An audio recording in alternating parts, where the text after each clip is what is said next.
Bonjour, mesdames, messieurs. Imaginez que ce soir, vous ayez un rendez-vous pour un dîner avec une personne qui vous est totalement inconnue. Ça peut être un dîner galant ou professionnel. Deux situations peuvent survenir.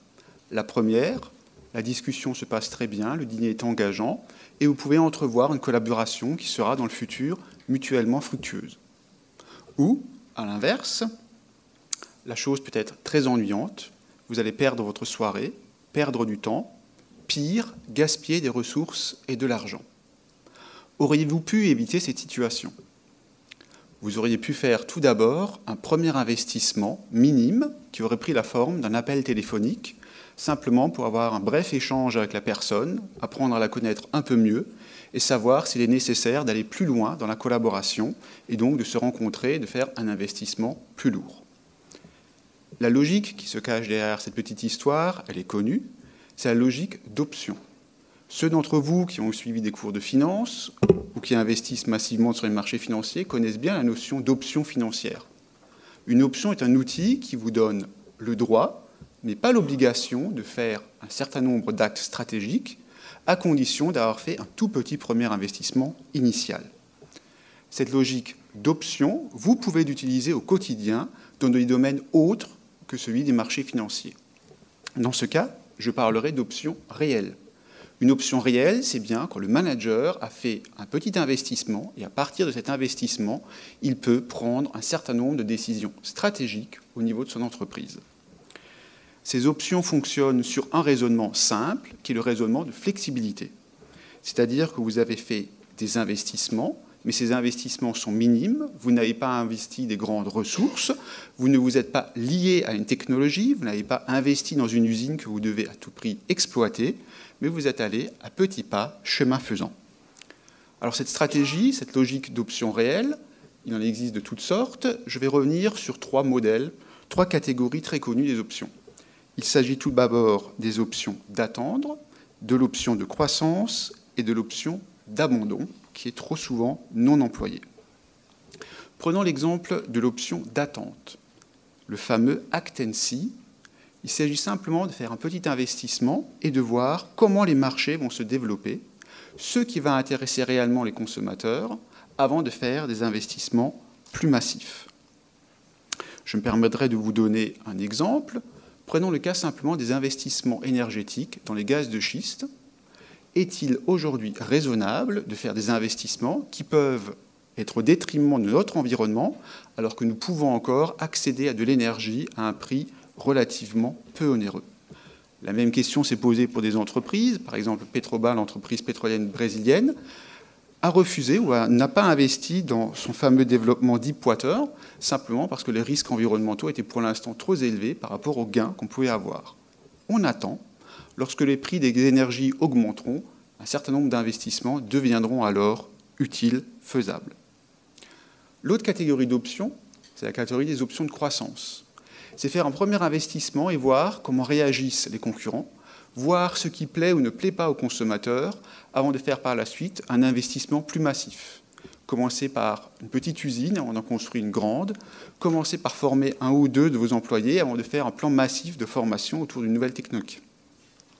À nouveau, deux exemples qui, je pense, illustreront bien l'idée qu'il ne s'agit absolument pas pour vous d'être toujours le premier à faire l'investissement et que quelquefois, il peut être plus intéressant d'attendre, de voir les autres et d'être un deuxième investisseur plus rapide.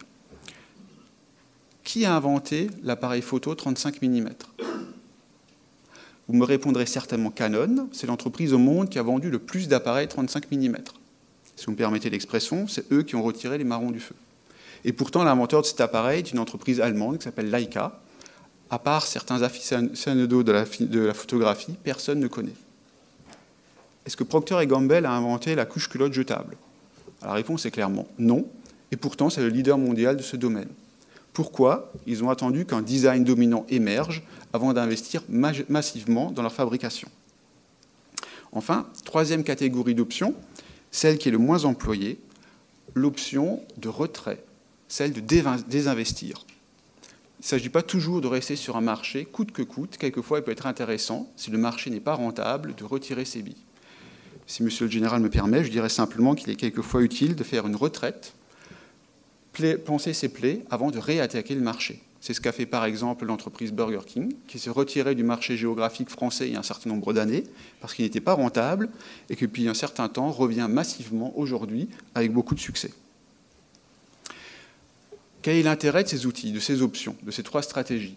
L'intérêt est toujours d'attendre et de voir l'obtention de nouvelles informations qui vous permettront de prendre de meilleures décisions, des décisions mieux informées. Encore faut-il maintenant, pour vous, décideurs, dirigeants d'entreprise, que vous soyez en mesure, à partir du moment où vous avez l'information pertinente, de la mettre en application et d'être capable de faire les investissements à ce moment-là.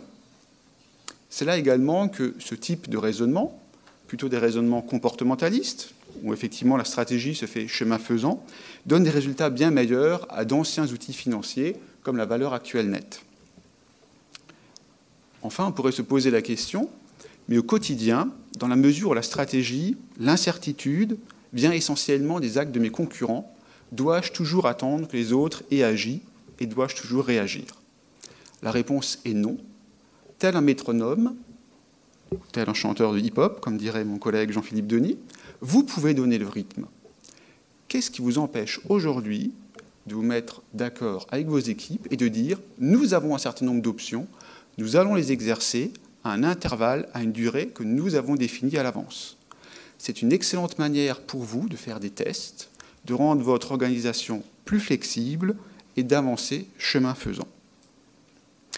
Alors maintenant, pour répondre à la question qui m'a été posée, est-ce que les outils de management permettent de réduire l'incertitude, de gérer mieux les risques? Et là, vous me direz, monsieur le doyen, pour vous, c'est fort facile, vous êtes entouré de professeurs en économie, et comme l'a répété Olivier Passé en début, les économistes sont très forts pour faire des modèles très compliqués, et moi, je suis effectivement entouré d'économistes qui savent paramétrer tous ces modèles.